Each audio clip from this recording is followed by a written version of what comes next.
Chapter 44 The Big Hole. Maidstone, the little village where I grew up, sits in the middle of Essex County, a place so flat it seems to stretch endlessly in all directions. Thousands of ditches crisscross the landscape, draining questionable water towards Lake St. Clair, which flows into the Detroit River and eventually into Lake Erie.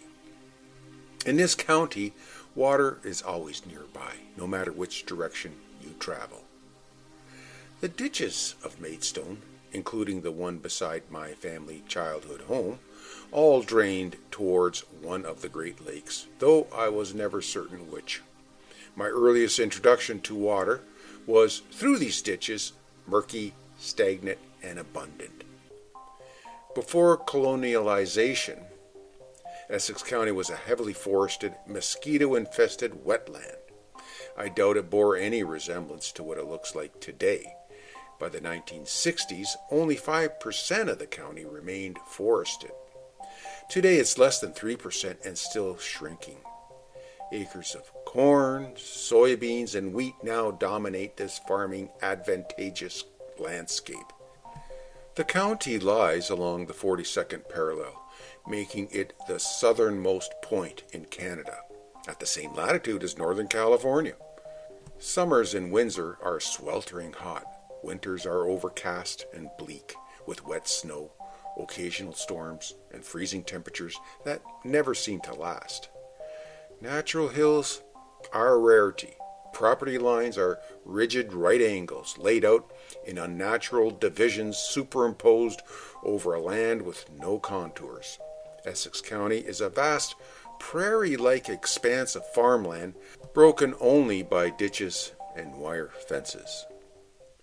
In my youth, the small hamlet of Oldcastle, just outside of Windsor, had an equal complement of industrial and residential areas. Since then, it has been annexed by Windsor and grown more industrial.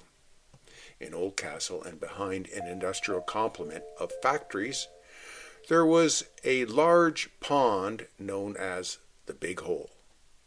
Although it has since disappeared, it came into existence with the excavation of soil used for the nearby highway overpasses. With easy access and no clear ownership nor trespassing signage, it became our swimming hole and an unofficial place for general recreation. In spite of its popularity, police were never present. We spent many summers there, fishing, swimming, and camping. Bonfires and drinking parties were also common. The only way in was down a narrow, pothole-ridden path that only allowed car passage during dry weather. Otherwise, it was impassable after rain. The raft and the plan.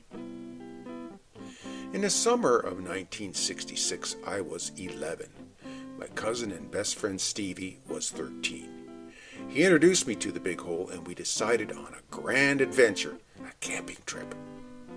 I approached my dad with the idea, telling him Uncle Steve, Stevie's father, had approved it. To my amazement, Dad agreed. The junk pile behind Dad's workshop provided scavenged pieces of thick styrofoam insulation and wooden planks. I sandwiched the foam between planks for flotation. The raft was secured together using nails and binder twine. I even fabricated 2 makeshift wooden paddles. That Saturday, Dad and Uncle Steve helped load the raft onto the back of our station wagon, agreeing to transport us to the Big Hole, along with our pup tent, blankets, hot dogs, and whatever else we needed. It was late afternoon. Under a calm July sky, we launched the craft. The sun was just setting, casting a golden glow on the water. Our parents watched from shore as we paddled across the pond on our makeshift vessel that floated surprisingly well. We had no life jackets. Our swimming skills were questionable at best, but no danger lurked as we dipped our paddles in the water. By the time we reached the far shore, the sun had almost set and our parents were long gone. The mosquitoes were already swarming. pitched our tent in haste, deciding against a campfire. It would only draw more insects. Besides, we read DC Comics until the batteries turned reading by flashlight into a pale yellow light. The night was eerily quiet, save for the distant chirping of crickets. I felt a mix of exhilaration and unease. This was only one of a few nights that I ever was away from home and beyond any parental supervision. The independence thrilled me. The unknown unsettled me. Trouble on the water. Morning seemed to come abruptly. The tent heated like an oven under the rising sun, forcing us awake and out. We grabbed our fishing gear and paddled out to the pond, excited to try our luck. That's when we heard voices. Now, out in the middle, two older and much larger boys could be seen across the pond, splashing and carousing in the distance. Suddenly, they appeared to be swimming towards us, thinking at first that perhaps they'd just ignore us and were just having fun swimming. However, as the first boy approached nearer, we both became concerned. Finally reaching the raft, I reeled my fishing line in. The boy grasped hold of the raft while pushing down and nearly upsetting us. The other approached behind, staring and smirking at us while treading water. "Nice raft," the first commented mockingly. "I think I'm going to have to take it for myself. What do you think, Roy?" His friend not far behind chuckled. "Yeah, really nice, Noel. I wouldn't mind having a raft like that." A wave of dread washed over me. Before I could react, Roy lunged and again pushed down on the corner of the raft, nearly sending us both in the water. Stevie swung his paddle around, shoving Roy back. He did this several times, preventing him from grasping the raft. "You shouldn't have done that," Roy sneered. Stevie protested again, asking them to stay back and to leave. Both laughed as if Stevie's words were funny. It was the response they were expecting, and it seemed to evoke glee. But behind their jovial banter, there was menace in their voices. Then, in one sudden motion, he kicked his legs, propelling his entire body onto the middle of the raft. The upset set us both tumbling into the water. Our fishing rods and gear sank to the bottom.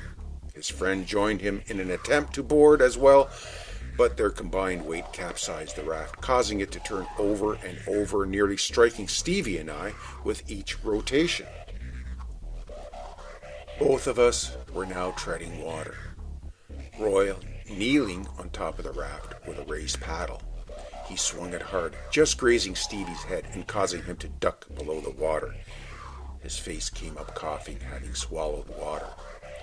Then another swipe barely missed him. We both swam back and out of reach while trying hard to maintain our heads above the waterline. "Leave him, Noel," said the other boy. Both boys now took turns climbing onto, then jumping off before swimming the raft back towards their camp. We watched helplessly as their legs, splashing water, pushed the raft while receding away. The two of us continued treading. They apparently were not concerned if we could make it back to shore or not. With our vantage just above the waterline in deep water, we watched in helpless rage while the boys took delight in destroying the raft. They were waist deep at the shore, ripping apart the boards and styrofoam. Pieces flew in all directions. Knowing we were watching their destruction maximize the effect it had on us. It was choreographed anarchy. These were the purest form of bullies I'd ever encountered. We were vulnerable and half their size. They knew we could pose no resistance. Any retaliation was out of the question. Stevie furiously shouted and cursed. I was less concerned with revenge and more with survival. Neither of us were competent swimmers. Gasping, dog paddling, we somehow made it to shore and climbed up to our camp, exhausted. Frantically, we pulled over our dry t-shirts, and while tying shoelaces, we again heard their menacing voices become louder with each passing second. We could now see them through the bushes making their way towards us. "They're coming," I gasped. "Let's get out of here, fast," Stevie yelled. "They're going to pay, they're going to pay," replied Stevie. We ran till my lungs would burst, and not once looking behind. They didn't follow. We ran through the bushes, across plowed fields, over ditches and wired fences, scraping our arms and legs in the process. We didn't stop till we reached Stevie's house, completely exhausted, but now safe. The rifle. No one was home. Stevie was shaking with fury. Without hesitation, he went into the storage room behind the shop and retrieved his father's .22 caliber rifle. I watched in shock as he grabbed a handful of bullets, stuffing them into his pant pockets. "Stevie, don't," I pleaded. "Let's just forget it. I'm not going back there." But he was already out the door, marching back towards the big hole. He had revenge in his eyes and was seething in anger. I had no choice but to follow. When we arrived back, our campsite was in ruins. Listening, we couldn't hear nor see any signs of the bullies. I concluded that they had left, relieved. We found the pack of hot dogs discarded in the bushes, and despite everything, we managed to start a little cooking fire. Then we heard voices. They must have been stalking us. They had returned. I stood frozen as the two emerged from the bushes. The lead bully, Noel, provided a grinning threat. "Look who's back," he taunted. Stevie didn't speak. He simply lifted the rifle, aimed, and peered through the gun sight, standing steady in a deadly tableau. They obviously didn't expect to see a pointing gun. The sight of Stevie's .22 instantly quelled their laughter. There was an uneasy silence. "You won't use that," Noel said, trying to mask his fear, but the smirk now wiped away. "You're too chicken to shoot." Stevie remained silent, aiming it as if the target was far away. His fingers tightened on the trigger, not blinking. The second boy slowly walked backwards, then disappeared down the trail. Silence again. Finally, after what felt like an eternity of staring eyes, Noel finally turned and sprinted off without saying a word. Stevie maintained his position till I broke his trance with a hand on his shoulder. Only when we knew the bullies were completely gone did Stevie lower the rifle, but still held it tight with both hands. Moments later, we again made the trek back to Stevie's house, this time at a slower pace and without a word spoken. The aftermath. Back now, Stevie returned the gun to its place. We never once spoke of the incident to each other again. We also never reported the experience to our parents or any other adult. I told my dad we had left the raft at the big hole, and that was the end of it. I realized how close we had come to disaster. What if the bullies had fought back? What if that Noel guy tested Stevie's resolve? What if the trigger had been pulled? To this day, I don't own a gun. Decades ago, I gave away my dad's old army rifles. I don't know where the lesson in all of this was, if there was one. If anything, I learned that there are all types of people. Some you would do well to avoid.